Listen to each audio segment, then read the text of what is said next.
মা বাবা আপনাকে ঠকাইছে, মা বাবার জায়গা জমি থেকে আপনাকে বঞ্চিত করেছে, আপনার প্রাপ্য আপনাকে দেয় নাই, আপনি পরিবারের জন্য অনেক কিছু করেছেন, বিনিময়ে কিচ্ছু পান নাই। হাজারো অভিযোগ নিজের মনের মধ্যে দাউ দাউ করে জ্বলতেছে, শান্তি পাইতেছেন না, ঘুমাইলে চোখের মধ্যে বেশি আসে। কাদের জন্য করলাম? যেই মা বাবা জন্ম দিল সেই মা বাবা আমার সাথে এভাবে করলো। যে ভাই বোনদেরকে নিজে হাত দিয়ে খাওয়াই বড় করলাম তারা আমার সাথে এভাবে করলো। এরকম হাজারো অভিযোগ পরিবারের রক্ত সম্পর্কীয় মানুষদের থেকে পাবেন। আপনি কি করবেন? আপনি কি করবেন? কিচ্ছু করতে পারবেন না।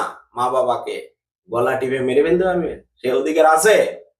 শাসন করতে পারবেন? সে অধিকার আছে। মেরে ফেলতে পারবেন? সে অধিকার আছে। কিচ্ছু নেই। কিন্তু আপনার সাথে অন্যায় অবিচার করে ফেলছে পরিবারের লোকজন, মা বাবা বলেন, ভাই বোন বলেন, এমন কিছু মানুষ আপনার সাথে অন্যায় করছে, না পারেন বলতে, না পারেন সহ্য করতে, ফাঁসি খেয়ে মরে যাবেন? লাভ নেই। নিজে এভাবে ক্ষয় হয়ে যাবেন, নিজে মরে যাবেন, নিজে ধ্বংস হয়ে যাবেন, লাভ হবে না কিচ্ছু, কেউ বুঝবে না। যারা অন্যায় করার তারা অন্যায় করে ফেলছে, এদের কাছে সুবিচার পাবেন। আল্লাহর উপরে নির্ভর করেন, তাওয়াক্কালতু আলাল্লাহ। আল্লাহর উপরে বিচার ছেড়ে দিয়ে ভুলে যান, অন্তত নিজে শান্তিতে থাকতে পারবেন। আল্লাহ একটা রাস্তা খুলে দিবে আপনার জন্য, অবশ্যই অবশ্যই খুলে দিবে।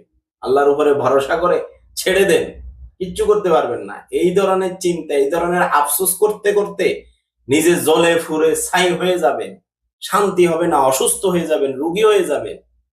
কারণ ভুলতে পারছেন না কেন?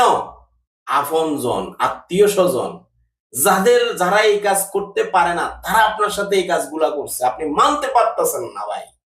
জানি এই দুঃখ সইবার মতো না, মেনে নেয়ার মতো না, কিন্তু তারপরেও দিন শেষে একজন আল্লাহ বলতে আছে, কিছু একটা আল্লাহ বলতে একজন আছে। ওনার উপরে ছেড়ে দেন বিচার। হয়তো বেঁচে থাকলে আপনিও দেখতে পারেন, আপনি না দেখলে আপনার পরের প্রজন্ম দেখবে। নতুবা সেই দিন কিয়ামতের ময়দানে, হাসরের ময়দানে হলেও আপনি যদি ন্যায়ের উপরে থাকেন অবশ্যই বিচার পাবেন।